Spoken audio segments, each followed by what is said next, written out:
Good morning. Good morning. How the devil are you doing this Sunday? I'll get to the normal chat in just a moment. I want to say good morning to Direct Commercial Finance, who are watching over on Instagram from Kent. Half an hour down the road from me. I'm not going as far as where you are, but I'm off that way a bit later today. Good morning, Direct Commercial Finance. Thank you for joining us. I don't know how you discovered us. I don't know why you discovered us, but you're mighty, mighty welcome. Good morning to you, one and all. Dan Cullen was here a bit early doors. He was actually here 15 minutes before the show was due to start. Quickly followed by Mr. Gary Muirhead. Morning, Gary, and thank you for the question of the day today, which I'll get to in just a moment. Dan, I can relate to that all the way. Bearing in mind, I put the show together. This show has been ready to literally press the button on since about 8:30.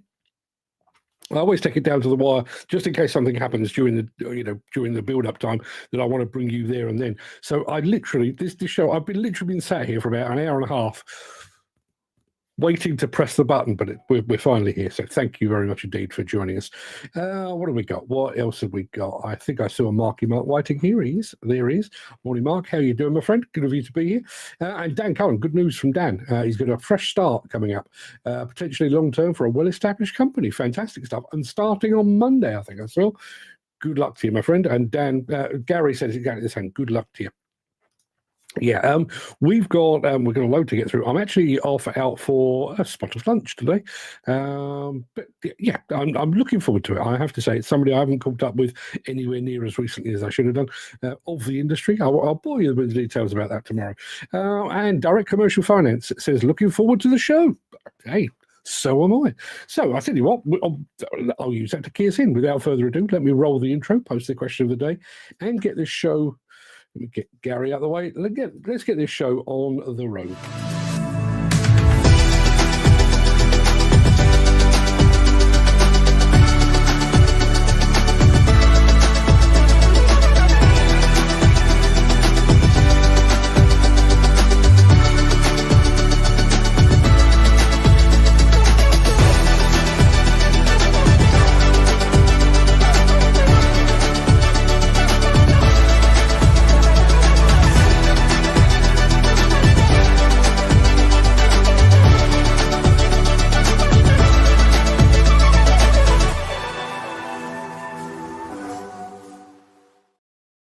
Yeah, while some others are still fanning about with magazines in this day and age, we've got a couple of absolute corker exclusives for you today. So stick around for that. It is Thursday, the 19th of June. Welcome to the Breakfast Show. I am your host, Mark Anthony, the Walrus of Demolition, the Lord High Chancellor of Demolition. In today's show, as he begins his slow wind down to a well-deserved retirement, we've got an exclusive interview with Caterpillar's demolition specialist, Monsieur Gilles Ronnet. Obviously, he's been on the show a couple of times in the past. He's winding down to his retirement. I caught up with him in Italy last week, and glad I did so. We're also going to get up close with the new compact track loader prototype from Komatsu. You'll be green with envy over the new Merlo dumper. And then we're going to be talking tech with Hyundai. And then in my morning monologue, despite all my criticisms, there has probably never been a better time to work in demolition and construction. So why are we failing to attract new entrants to the sector? That's my question. Now, I've just realised I don't think I posted the question of the day, which I should have done. Let me get to the right place. There is the question of the day. And I'm going to, at the same time as I'm showing it to you, I'm going to remind you of it. Bear with me 1 second. There we go.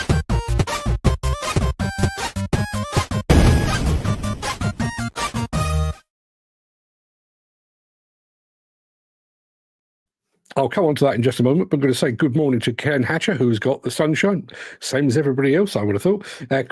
Chris Ford said, morning, guys. Are you warm enough? Wasn't it hot last night? Oh, blimey, it was.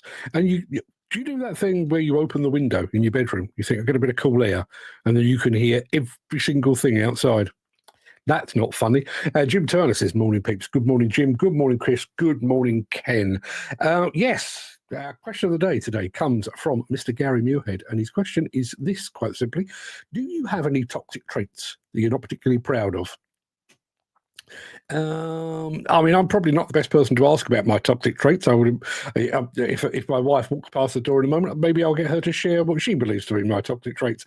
There is one that I can tell you about, though. I am genetically incapable of forgiveness. If you piss me off once, that's it. We're done. There will be no reconciliation, no grudging acceptance, no half-hearted handshake. We're done. Game over. Done.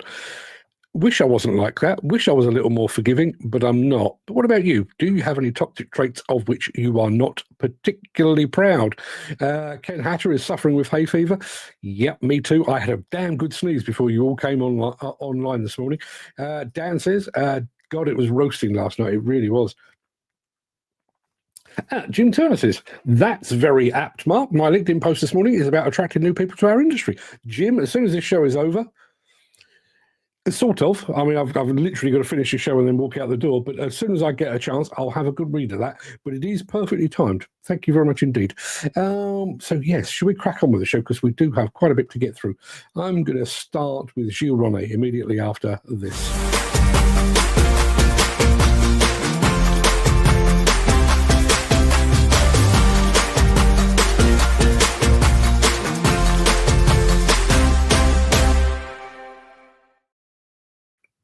So, yes, he's been a popular figure in the demolition industry. He's been a popular figure on this show as well. But Gilles Ronnet, Caterpillar's demolition specialist, is about to begin his slow wind down to retirement.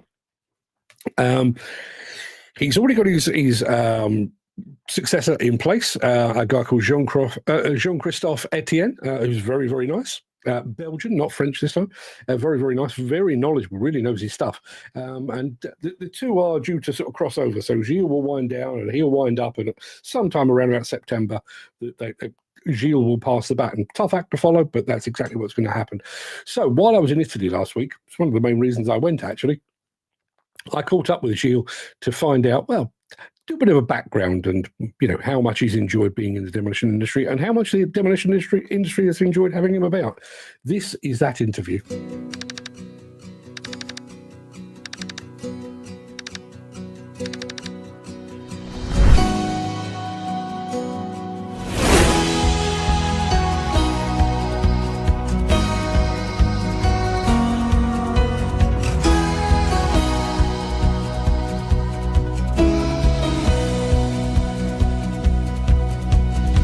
So it was now 23 years ago.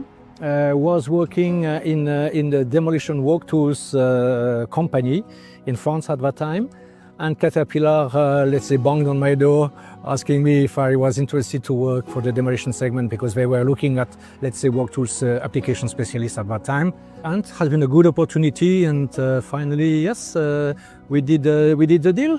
Demolition is always different every single day. It's an engineering business requiring very smart people, very interesting on a technical point of view, and being next to those people who are, let's say, accomplishing amazing demolition is really, really exciting and interesting. I would say as simple as this, selling the first machine for a British customer at that time, Armac. The first 352 USG machine being sold in Europe at that time, that's in UK. And having made, let's say, the presentation of the machine, and at the end of the day, customers saying, okay, I take the machine, was really the best moment, especially when you start selling machine, let's say. So that was really a very good moment.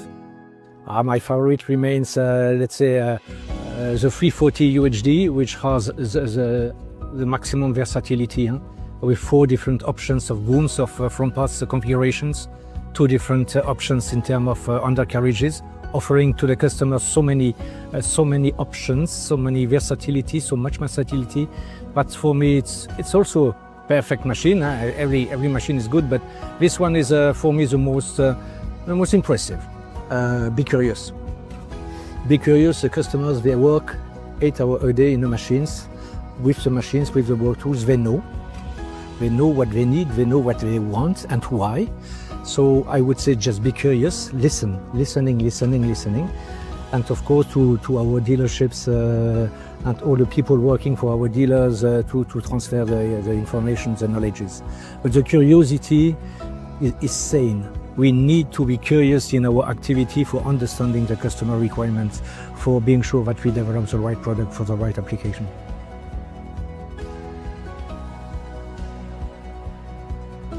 Probably yes, to be frank, because after so many years, not only by CAT, but before CAT, I was already working in the demolition segment. So in total, maybe 35, 36 years in the demolition. Yes, it will be probably difficult to leave it. So let's see what will happen in the future. But the first months after the retirement will probably be a little bit annoying or boring.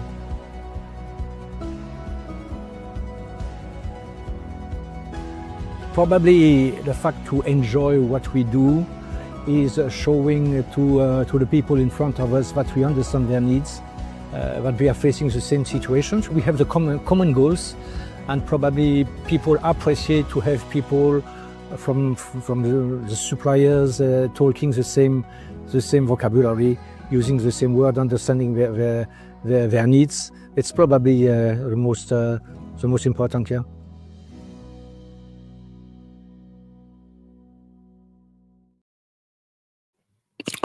The video kind of speaks for itself, but I do want to very, very quickly. Gilles Ronnet is one of a very, very select band of people, in my experience. His business card basically says he is representative to the demolition industry. But because of the way he is and the way that he's become such a popular figure, he is now part of the industry. He's not to the industry, he is of the industry. As I say, I think Jean-Christophe Etienne is going to be a fantastic replacement. As I say, he really knows his stuff, but such a tough act to follow. I just think Gilles has really put a stamp on the industry, and I tip my hat to him. That's why I'm wearing the cat hat today. Tipping my hat to Gilles Ronnet. Dan says that cat for 314 looked at the business. Yes, it certainly did. Going back to the question of the day, I'm the same. Bite me once and I'm gone like a bat out of hell. Jim Turner, going back to my morning monologue, which I haven't done yet, but then again, a lot of my posts are about what's wrong with our industry and how more people could be inspired to join it. Yeah, listen, there are several themes, and I do worry sometimes that I pluck from a fairly select group of themes: mental health, women in construction, training, safety, accidents, skill shortage. I mean, there's probably about 8 or 9 different subject areas that I touch on a lot. But I'm very, very conscious, Jim, I'm sure you'll vouch for this, which is why you do what you do. Nobody else is doing it. Nobody else is questioning this. We've just given the CITB another 3 years stay of execution in the vain hope that they will do something different this time around and fix our skill shortage. Am I confident? No, I'm not. Not confident one bit. And unless people like me and Jim and others talk about these things, we can't. In years to come, when we do finally surrender to the threat of autonomy because we didn't have enough people to do the jobs, at least me and Jim can put our heads up and say, well, we fucking told you so. We did talk about this. You didn't listen, but we did talk about this. Chris says, go back to the question of the day. I always try to treat people how I like to be treated. Don't explode very often, but run for cover if I do. That spanner in my hand becomes an Exocet missile. Doesn't last long. Sorry. Yeah, do you know, one of the one of the precious few signs of me having matured as a kid, and certainly as a teenager, I had a terrible temper. I mean, it took a lot to wind me up, but once I went big time and lashed out at anyone and anything that was in my way. And gradually over the years, I've become more and more chilled. Maybe I've realised that physical violence doesn't solve anything, particularly if you're not big enough to actually deliver on it. Jim Turner says, to excel at things in life, it has to be life, not just a job. Interesting point. Jim, it's like you've got my office bugged. You'll see later. Dan Carn says, never seen anything from CITB in the industry at all. No, lots of, they are, in some ways, they are like a political organisation. They say lots of things and they have lots of initiatives and campaigns. Does it make any difference on the ground? Not that I'm aware of. Not that I'm aware of. Jim Turner says, I question everything. You should be sat here. I question everything. To be creative, you have to. Always want things to be better. Yeah, do you know, somebody actually phoned me up yesterday. Morning, Mark, by the way. He phoned me up yesterday and said he sensed from my writing that I've developed a social conscience, because I tend to write about the lot of the demolition and construction worker, rather than writing things that the directors of demolition and construction companies would like to read. I'm writing things that resonate with those that are actually on the ground. And I said, it's not a case of having a social conscience, just being that one step removed, because I kind of sit on the periphery of the industry. I can see where things are not perfect. No industry will ever be perfect, but I don't think there's any harm in striving towards perfection. As Jim says, if you want things to be better, you kind of got to work towards it, and you've got to say your piece, which, as you know, I've done now 952 times on this show. That's without the ones that came before. Anyway, we've got another exclusive for you in just a moment. And we're actually going back to Balmer. This one's been kept under wraps because it was kind of, I wouldn't say it was secret because it was out in the open, but this one's been kept in the background. So back after this. If you are enjoying this episode, please consider supporting the show. You can leave us a tip at buymeacoffee.com/demolition news. Yeah, before I get to that, just very quickly, I had a message here from Mark Fitz over on Instagram. He says, cold-face conversations. That's exactly what we try to do here. I mean, there are magazines out there. I won't go there, but there are magazines out there. And, they are sent to the CEO or the principal of a demolition company or a construction company and, whatever. But when you think about it, I actually said to this guy that phoned me yesterday, I'm playing to the crowd. I'm playing to the choir. If you think about the makeup of, let's say, the demolition industry, there's somewhere between 500 and 600 demolition companies in the country, which means there's probably roughly 500 or 600 managing directors, 500 or 600 company principals or CEOs, whatever it might be. But there's 30,000 plus demolition workers, and exactly the same as he's replicated over in construction, only on a much bigger scale. So who would I prefer to speak to? The relatively small handful of those at the very top of the industry, or to those that are actually enduring life in this industry? Frankly, that's where I sit. So yeah, cold-face conversations, that is my stock in trade. Thank you very much indeed for that, Mark. Let's have a look. What are we going to hear? Jonathan Durish just arrived and says, morning, Jonathan. You're here just in time, because I'm about to show you. I think I'm fairly sure I've said this before. Komatsu aren't much of a one for showing off machines before they're ready. They don't really go in for concept machines and prototypes, but they did make an exception with this.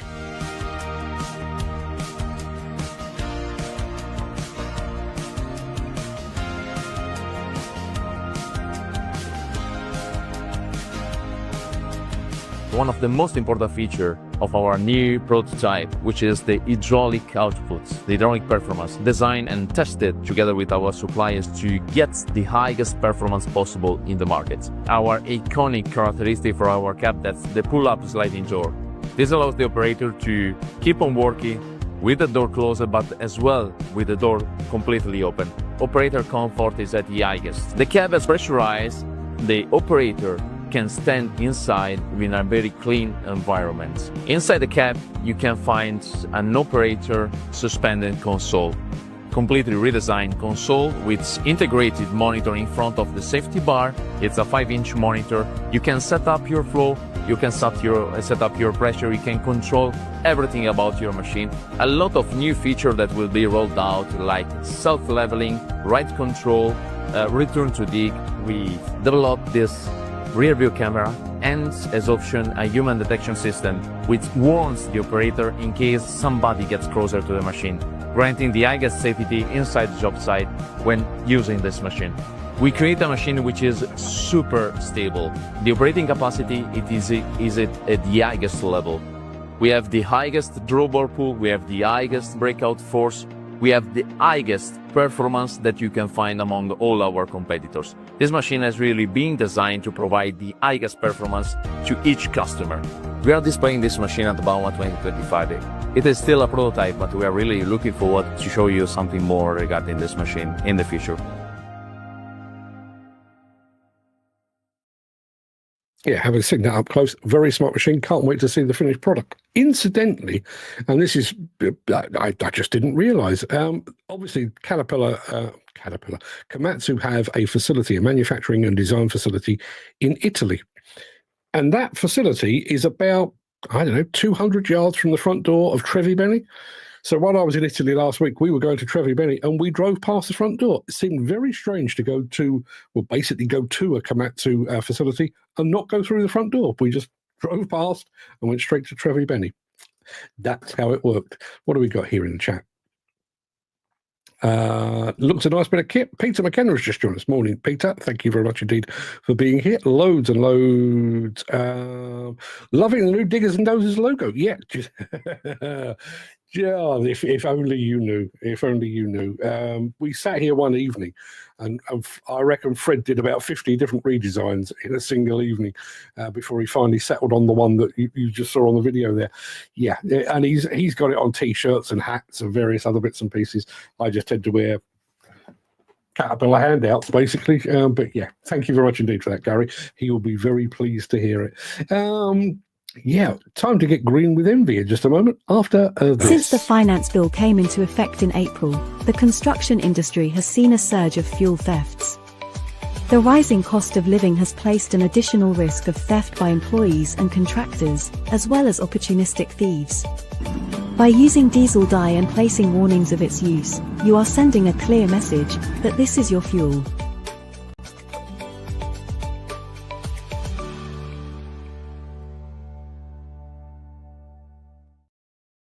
Mr. Clips of Beast over on Instagram just said, do you go live daily? I do.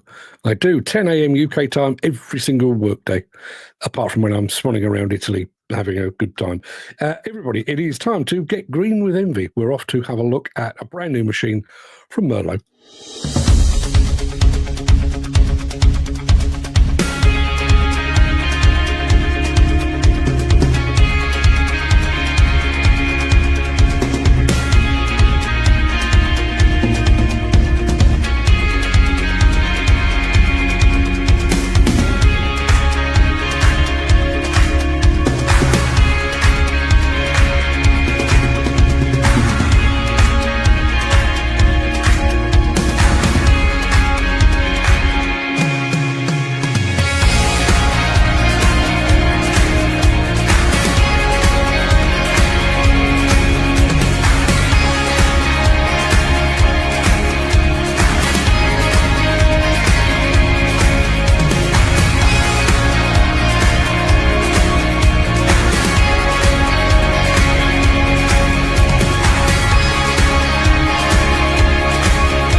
So you know what Mark Fitz said a moment or two ago back on Instagram about cold-faced conversations?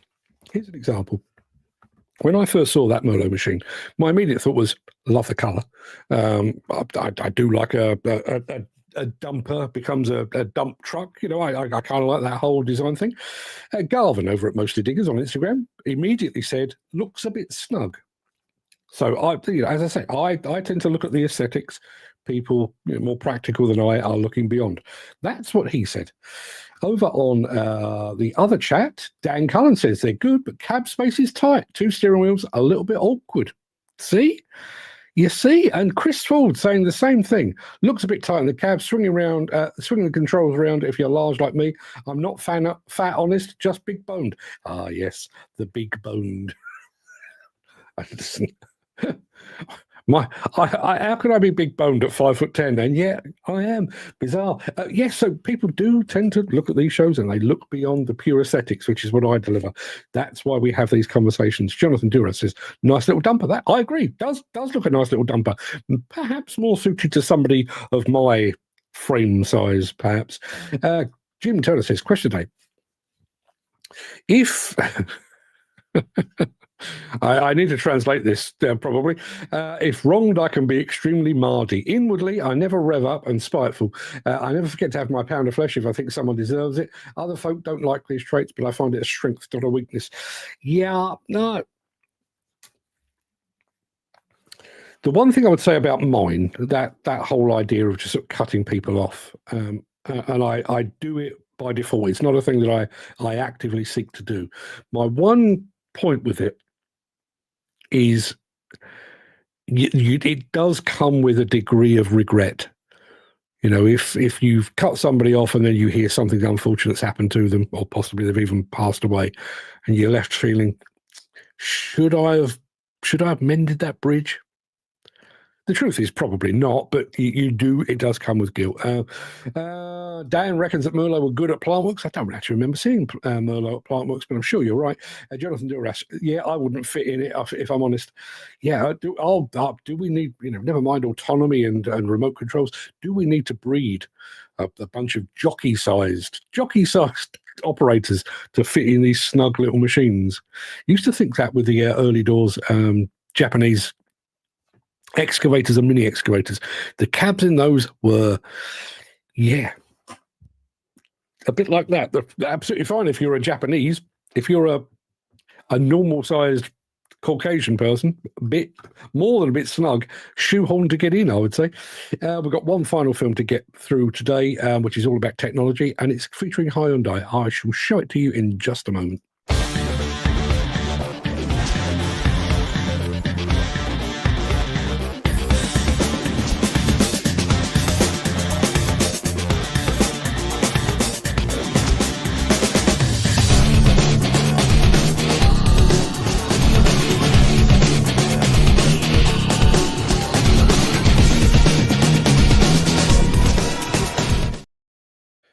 Jim Turner says, I never get the regret, but I can be quite cold at times. Is that, I mean this in the most polite and forgiving way possible, is that part of your tism, mate?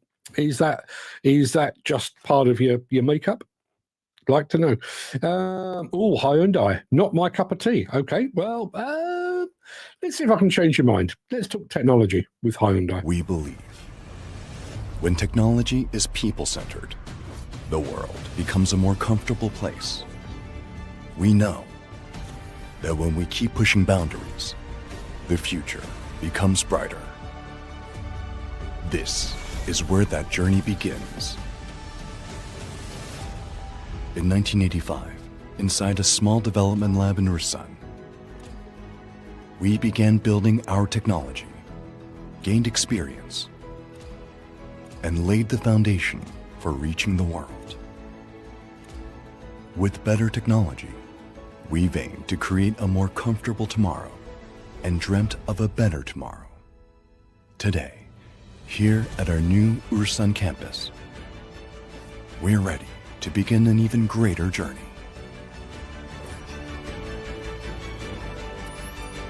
In this smartly connected space, we boost efficiency and productivity, while raising safety and quality to new heights. Today, this place stands at the heart of smart manufacturing. To warrant the global stage, setting new standards for trust, we always lead the way into the future. The choices we make today shape our tomorrow and become the starting point for a better world.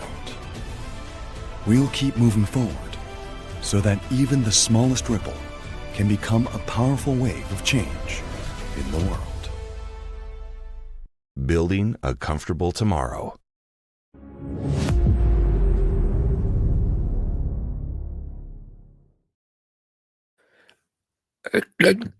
Chris, you've triggered a question in my head, and I'm not going to give you the answer. I'm going to let you decide on this. Chris says, remember, Hyundai make Demolition. Hyundai actually owned Demolition, but they've kind of gone in their separate ways. So that was part of the switch from Doosan to Demolition was going to go that way, and Hyundai was going to go that way. 1 second. Oh, excuse me. Now, they do share several products. You can buy it with a Demolition colour, or you can buy it with a Hyundai colour. Bear with me. Hay fever. So, given the choice, which one would you choose? Bearing in mind that if you scratch the paint off, they're the same thing. If you were going to choose between Hyundai and Demolition, which one would you choose? Because I know what I would choose. I don't know why, because, as I say, it's the same bloody thing. But I do have an unspoken preference. Do you? Jim Turner says, used to drive a 25-ton Komatsu with a threepenny bit cab. Might have been okay for a little Japanese fella, but a proper-sized bod has to always have the door open and suffer a wet or sunburned leg. First car I ever owned was a Volkswagen Beetle, and the heater, somewhat primitive on a Volkswagen Beetle. It basically took heat from the exhaust and pumped it into the car itself. And there was an outlet in the door. And mine, being quite old when I bought it, as I say, quite old, the cable that set the heater on and off was stuck. First time I took it for any sort of journey, I actually took my girlfriend as she was, my wife as she is now, all the way down to Brighton, wearing shorts. Time I got there, I burnt my leg. True story. Now, see, here's the thing.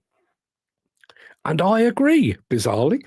I asked you, Hyundai, Demolition, even though they do share products and stuff, which do you prefer? Dan Cullen going for Demolition Doosan. Crisfield going for the Demolition has the better cab. Why is that? Is it a colour thing? Is it a name thing? Makes no sense to me whatsoever. Anyway, while you're ruminating on that, it is the end of the show, so I'm going to roll the outro in just a second before leaping gazelle-like over into my morning monologue. If you can't stick around for that, please stay safe, look after yourself, your family, your friends, and your colleagues. Hope to see you again very soon. Tomorrow will be good, last show of the week. But if you do have the time and the inclination, I will return in just a moment to talk all things skills and the lack thereof immediately after this.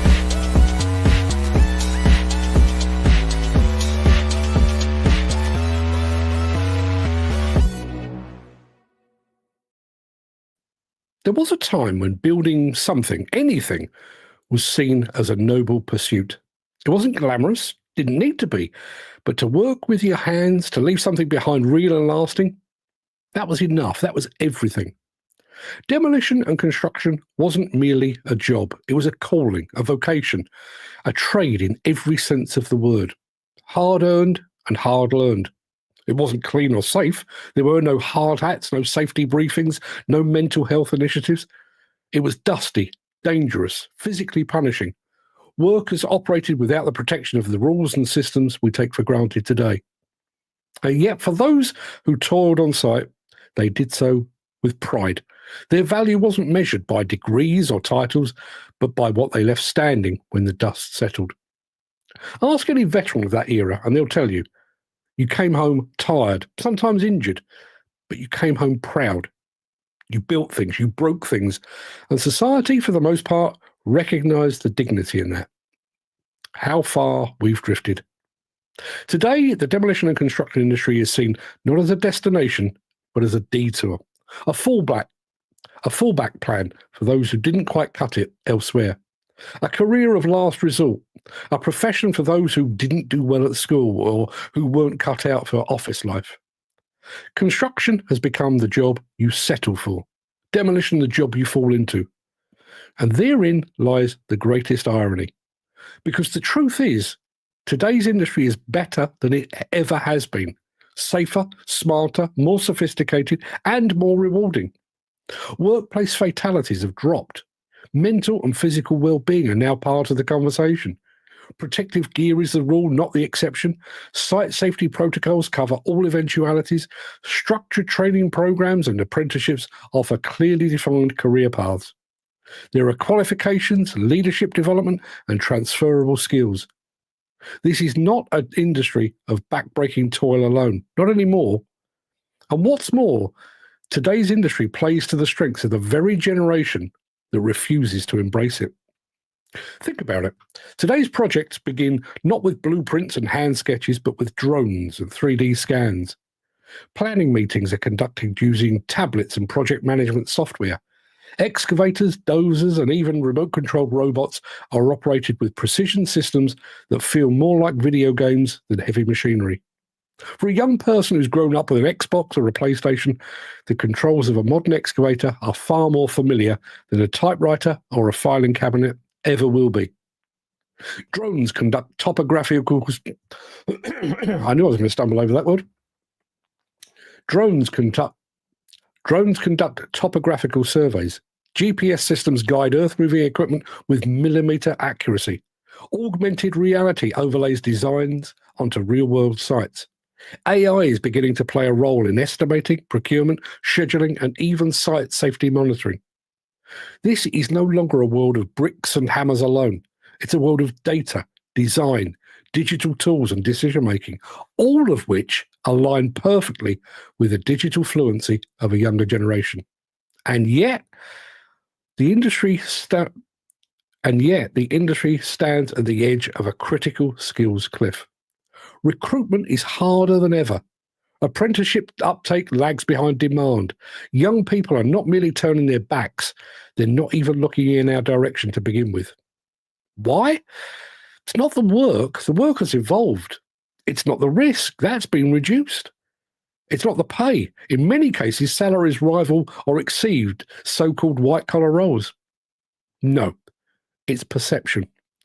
We've allowed an entire generation to grow up believing that trades are a second-class option, that success only lives in offices and boardrooms, that respect comes with degrees and titles, not tools, that getting your hands dirty means you didn't try hard enough to keep them clean. Ultimately, we've failed to tell our story.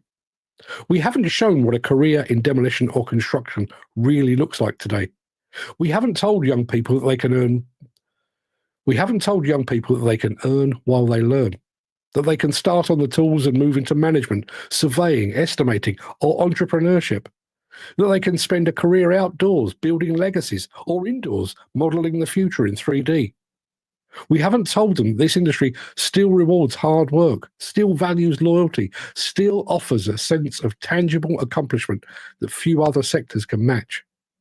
Instead, we've allowed popular culture to do the talking. A popular culture, with its caricatures of the builder as the fool, the yob, or the dropout, has done a damn good job of silencing us. At the very moment when we've modernised, professionalised, and digitised, we've also vanished from the map of career ambition. We've made the work better, and yet it's never seemed less attractive. And that's the bitter paradox. We need young people, not as warm bodies, but as innovators, as leaders, as torchbearers. We need their digital instincts, their comfort with screens and simulations, their curiosity and creativity. We need them to question the old way of doing things, and we need them to care. And we know that many of them would thrive here if only they could see what the industry really is, not what it used to be. And this is not about bringing back the past. We don't need to revive the dirt and danger to restore the pride. We've already done the hard work of transforming the industry. We've made it fit for the future. Now we need to make it appealing for those who will live in that future. Because if we don't, the consequences won't just be felt on empty building sites or behind idle machines. They'll be etched into the housing shortage. They'll be etched into the housing shortages, the crumbling infrastructure, and the economic stagnation that comes from not having enough skilled hands to shape the world we need. The irony is brutal. We've made the industry better in almost every single way. But in doing so, have we also made it appear unremarkable? There you are. Jim, does that align with what you said over on LinkedIn? I will be having a look at a bit later on, obviously. Let's have a look. What have we got? Going back to the Demolition and Hyundai thing, I see there is a difference in the controls. Both Hyundai, I'm guessing that's Demolition. Demolition has better power control. I will take your word for it. I've said this before and I'll say it again. I get to operate machines very, very infrequently. When I do, it's for about 5 minutes. Can't really judge. Chris Ford says, but I've had both 30-ton machines. I'd buy either of them again. That's fair comment. You still breaking the seats in for the dog? You do a far better job of reading your script than I could. Yeah, it's... Do you know one of the things I've found with this is once I make a mistake, that's it. It's game over. If I can get through the first half without a mistake, rare, I grant you. If I can get through the first half, I'm good to go. But if I make a mistake or a stumble early doors, I may as well just turn my other screen around and let you read it for yourselves because, frankly, it's all over the shop. Dan says, "Oh, okay. I always felt the 30-ton Doosan is an exceptional machine for power consumption, for power in comparison to Hitachi Hyundai. My apologies. The folk act is all down to the way they are wired up. So yes, the way they act and what I'll expect from other people is a product of the way my brain works." Oh, okay. I've just realised that we were talking about Jim's tisms. The coldness seems to be because I work through my things methodically and can easily miss people's emotions. I love it because it makes my life extremely easy, but it can mean folk read me wrong. Yeah, I can believe that. And he thought on. So fantastic then. A point well made, but the mental health crisis has to be addressed to assist in getting the level of appeal the industry deserves. I agree. I mean, we've made sites safer. And listen, I do realise that we are still suffering somewhere between 40 and 50 fatalities a year, which is obviously 40 to 50 too many. But by and large, if you think about it, in comparison to the 60s, 70s, 80s, even the early 90s, we have come a long way, with mandated PPE and safety briefings and harnesses at height and ROPS cabs in machines and everything else. We've done an awful lot. We've come an awful long way in terms of physical well-being. And he thought on. I think we still got a long way to go before we address the mental health thing. And I realise this is like a semantics thing. But one of the things that I'm very, very conscious of when it comes to talking about mental health in the industry is awareness doesn't actually mean anything. Think about, let's do the comparison. If you are on a construction site and you see an open manhole, you are aware of a hazard. You've done nothing to resolve it. You've not put the manhole cover back on. You've not put up a warning sign. You've not taken your colleagues to one side to say, see that over there? You could fall over that. That's a problem. Awareness doesn't fix the problem. And unfortunately, where we stand today is in the awareness phase. Mental health first aiders, it's a start, but do I really want to entrust my long-term mental health to one of my colleagues who's driven a digger for his entire life? Probably not. And just saying once a year or twice a year, we have mental health awareness courses and stuff. That's not addressing the problem. What is addressing the problem is rectifying the way in which jobs are planned and the way that people are driven to the point of collapse physically and mentally, the constant stress, the concerns over finance, concerns over job security, all of that. We need to go above and beyond the whole awareness thing. And until we do so, listen, you know, we could, I mean, I doubt it because accidents are a thing, but you know, we could end up with a situation where we mostly eradicate site accidents and more specifically site fatalities. You know, if we could get that down to single digits, that would be a fantastic step forward. But if we do that and we're still losing people to suicide, have we accomplished anything? I'll leave you to mull that over. What have we got here? Dan says, well, all I see nowadays is the guys have soft hands and no cuts and bruises, no love in getting into the deep end. Some of these are too stuck, goes by the book, no margin, which we know of. Yeah, listen, I wonder, it's a thing that Jim talks about a lot here. I wonder if we are picking up our people at the wrong point in their life. You know, waiting for them to be spat out of the end of school or college or potentially university, but largely not. Waiting for them to be spat out at that point when, you know, their friends have gone off and got office jobs and they're being YouTubers and TikTokers and Lord alone knows what else.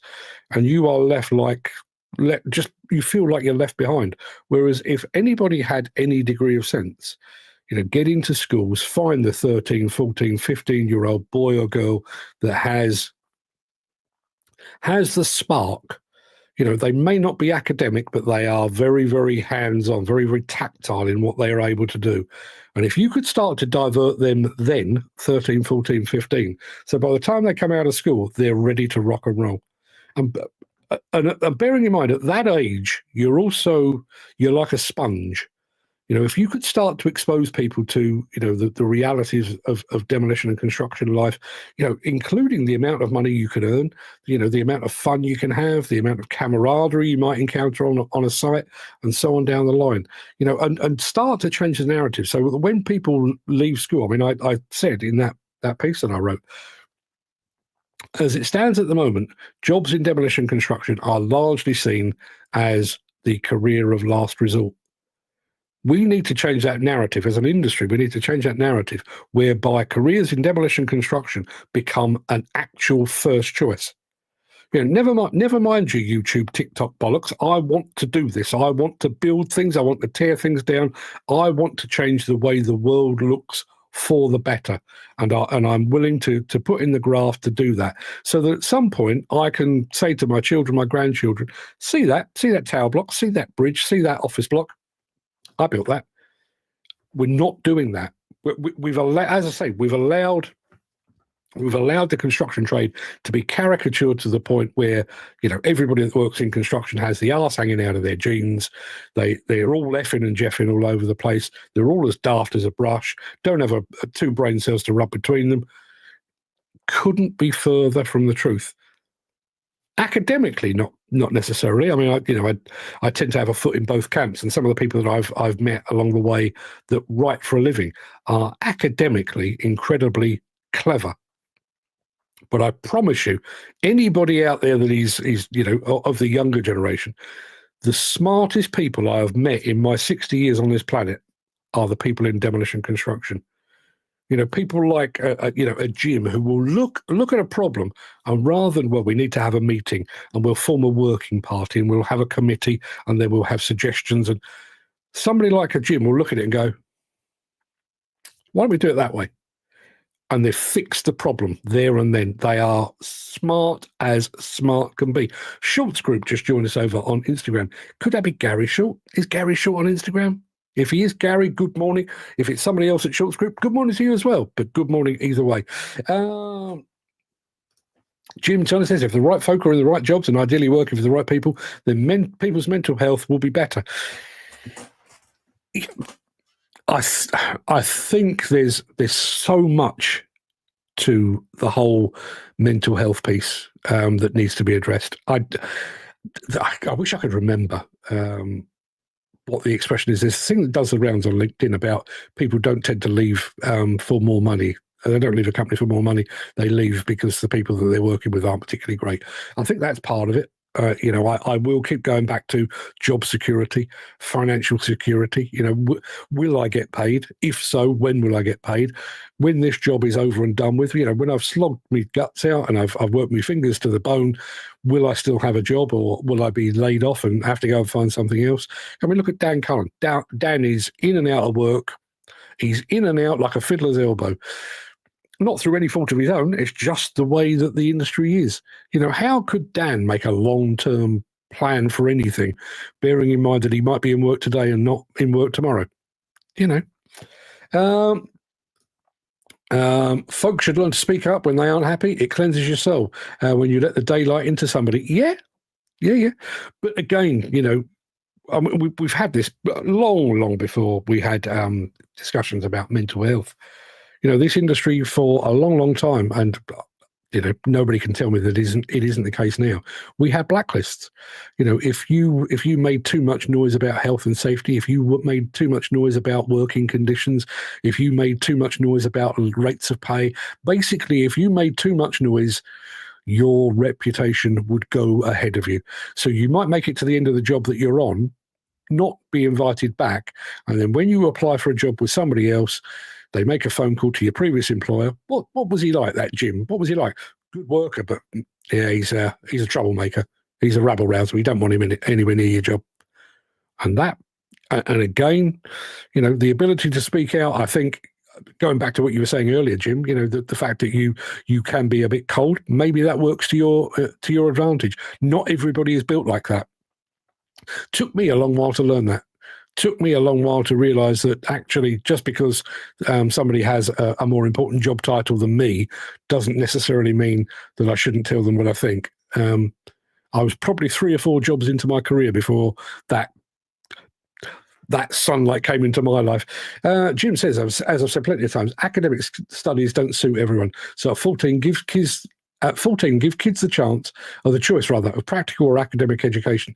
Then 2 years to try various practical skills. And at 16, either stop on and specialise in one thing or become an apprentice. Yeah. I totally agree. And again, I wonder, and this is using very simplistic terms, but I wonder if we are missing the opportunity to head some of our young people off at the pass. Because if you go to, for example, the National Skills Show up at the NEC, you go along with your mum and dad, you're 16 years old, you're wearing a very, very badly fitting suit, possibly. You don't really know what to do with your life and with your career. You're looking for a solution, a direction. You're looking for some sort of inspiration. And you walk into the NEC, and over here, there's a guy wearing a high-vis jacket talking about construction this and demolition that. And then over there, you've got Apple and Google and Microsoft and Tesla. Which way are you going? And unless you have a real thing about demolition or construction, frankly, you're going to be lured. You're going to be lured by the glitz and the glamour and the tech and the innovation of the tech companies.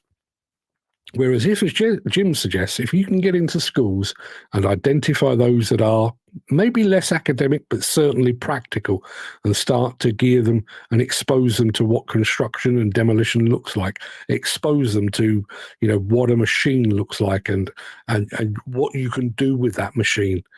And I'm not just talking here about open days on sites, and I know some companies do those very well, but I'll walk around a construction or a demolition site for 15 minutes with all your mates. You're not really paying attention.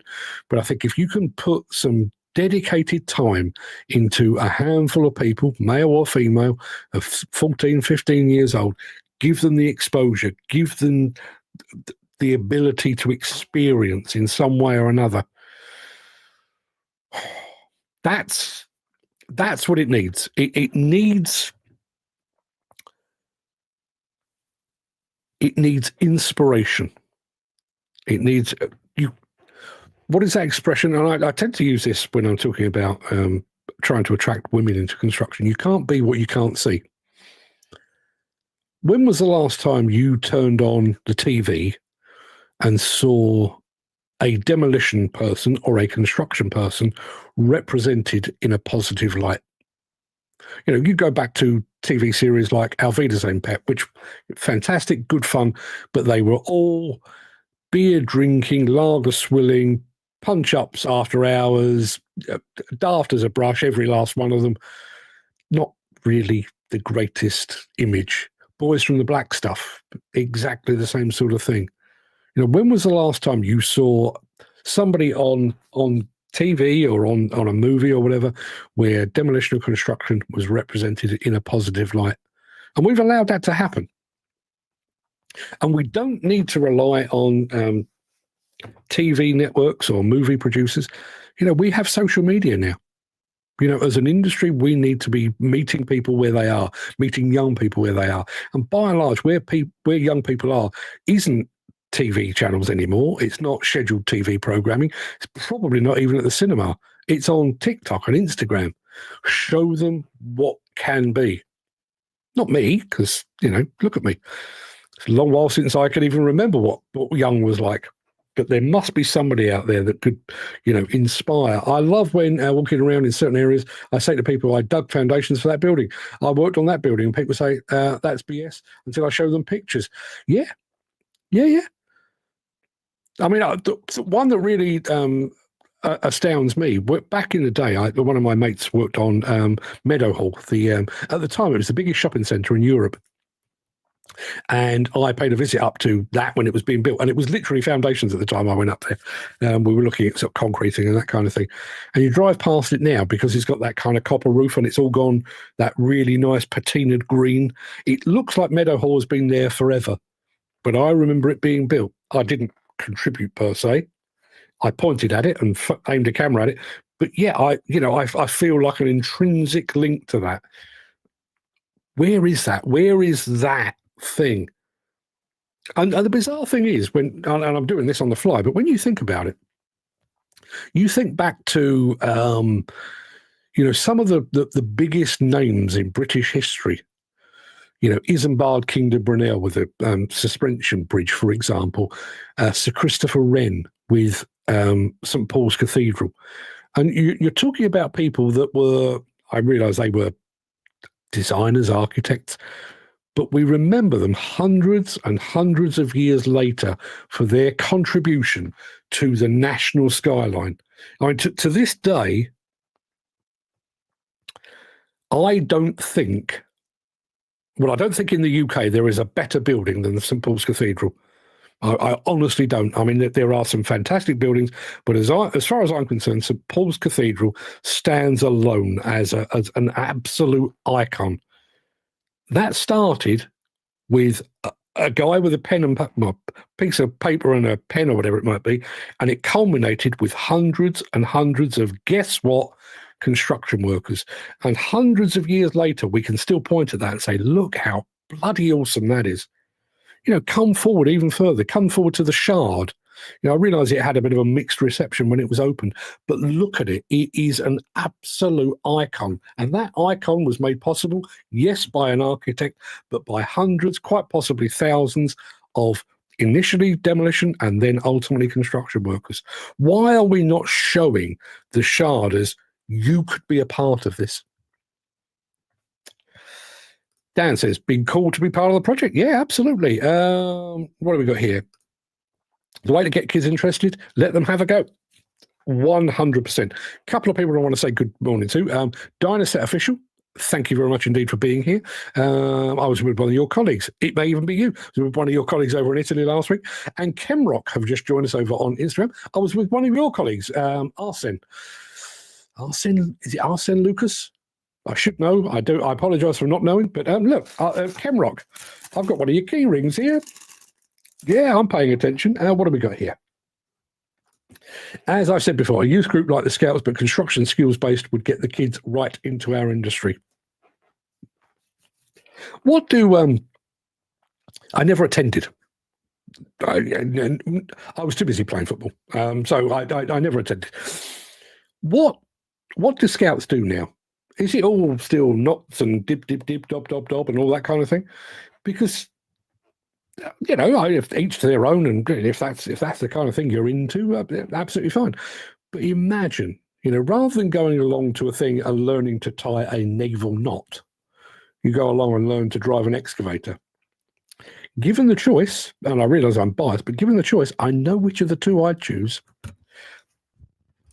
Dan says, my dad was my inspiration into farming construction, as I was not a school type. I left school at 5 years old and walked home to be on a farm. We lived 6 miles from the school. Fair enough. The one thing I would say is, I think early doors, I think it was okay to rely upon succession and nepotism, and my granddad worked in construction, my dad worked in construction, and therefore I will work in construction. We don't have enough of those anymore. We're at 2.5 million construction workers. We actually need closer to 3 million. We can't rely on families to come up with another 500,000 workers. So we've got to go out and do outreach, as Jim has rightly said. He says, I used to think it was funny when the old used to say, I can remember when this was all fields, and now I'm the one saying it about places I've worked. Yeah, absolutely right. Dan says, I've always had an eye for direction. As people were surprised, I used to leave school in spring days if I wasn't interested and go home. No one batted an eyelid, as they knew I wasn't an academic person. And he thought, but feels weird calling somebody Andy Thought, but I don't know his name. Health issues. CSCS, grandfather rights. They're shifting to new qualification base. This improves safety and quality, but also introducing anxiety, particularly to the experienced older pros. Yes. Yeah, I think there is a tendency to think about mental health being, the sole preserve of the young. Not true at all. Imagine that. Imagine that.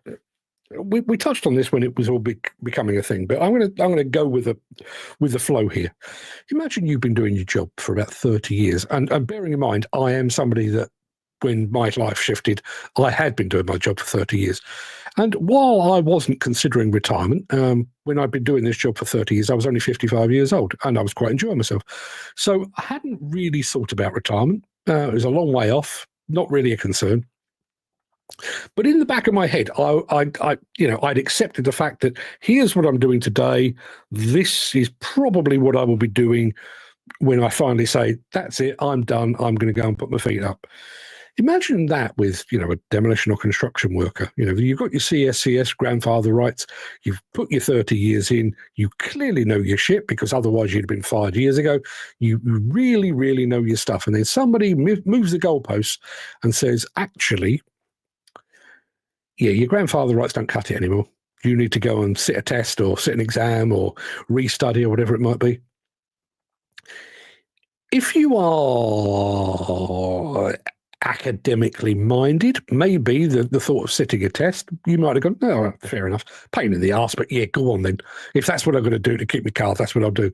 But imagine the number of people who are not that way inclined, and somebody comes along and says, you've basically got to prove that you can do what you say you can do, even though you're currently doing it. That mentally, that must have been like having the rug pulled out from under you.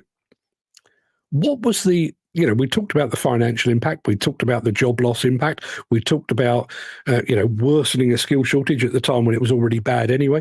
But what was the emotional and mental health impact of that decision? Here's a man after my own heart. And he thought on, it's a play on my name, Andy Thornton. Well played, Andy. Well played. Well, listen, I could stop right now. That's blown me away. Friend of mine, we're actually going to be filming a music video with a friend of mine fairly soon, and he's got a line in the song. I won't bore you with the details, but he actually mentions goose step and gander. Goose step and gander, if you think about it. And I read the lyrics and I was, yeah, it's okay. And I got to that, I was like, oh, well done. Well done, sir. And well done, Andy Thornton. And our friend Wolfie has just joined us. Good morning to you, my friend. How are you doing? How is life in America right now? Maybe don't ask that. Dan says, could never put attention into books. And yet, when I met you in London, what did you do? You went and bought a bunch of books. Does this mean you're a changed character? Have you learned to love literature in your older age? You're not old, but have you come to the side of the light where people read books? Love to think you had. Speaking of which, and this is where I'm going to end because I do have places to be. You've seen the video today of Gilles Ronnet. You saw the one yesterday from LCD Group. There's a bunch more of those, but I am actually writing my Italian diary in the background quietly. So at some point in the next month or so, I will actually be releasing. It won't be at a cost, but you'll just be able to grab a copy of the book. So you'll be able to follow my trek across Italy, with all my various plays on words. Wolfie says, life in America is good right now because I'm on the East Coast, hoping to get a raise in July. Good luck. I'll keep my fingers crossed for you, my friend. I've got to be honest, I sit here and watch the politics in America and think, glad I'm not there. But then I guess if you're there, maybe it doesn't impact you too much at all. Have a great day, guys. See you all tomorrow. Stay safe. Dan, wise words indeed. I will be back tomorrow to talk about things in general. I hope to see you then. I'll, as I say, 10 o'clock for yet more of the same. We will have another of our films from Italy. Just trying to remember. I think it may be my walk around the work tool part of CGT, the Caterpillar dealer, over Milanish or thereabouts. So if you fancy that, and we've got other stuff as well. So join us if you can. I'll be back tomorrow, 10 o'clock. Till then, everybody, stay safe. And if you see a young person peering through the hoarding on your site, have a wander over, and rather than telling them to bugger off, engage, because I think that's something that as an industry we're not doing. And I think I'm starting to realize that if we're waiting for those at the upper echelons of the industry to engage with the youth of today, we'll be here for a long while. Maybe it comes down to us. And Dan Cullen says, yet another great show. Dan, I thank you. Everybody, have a good day. See you tomorrow.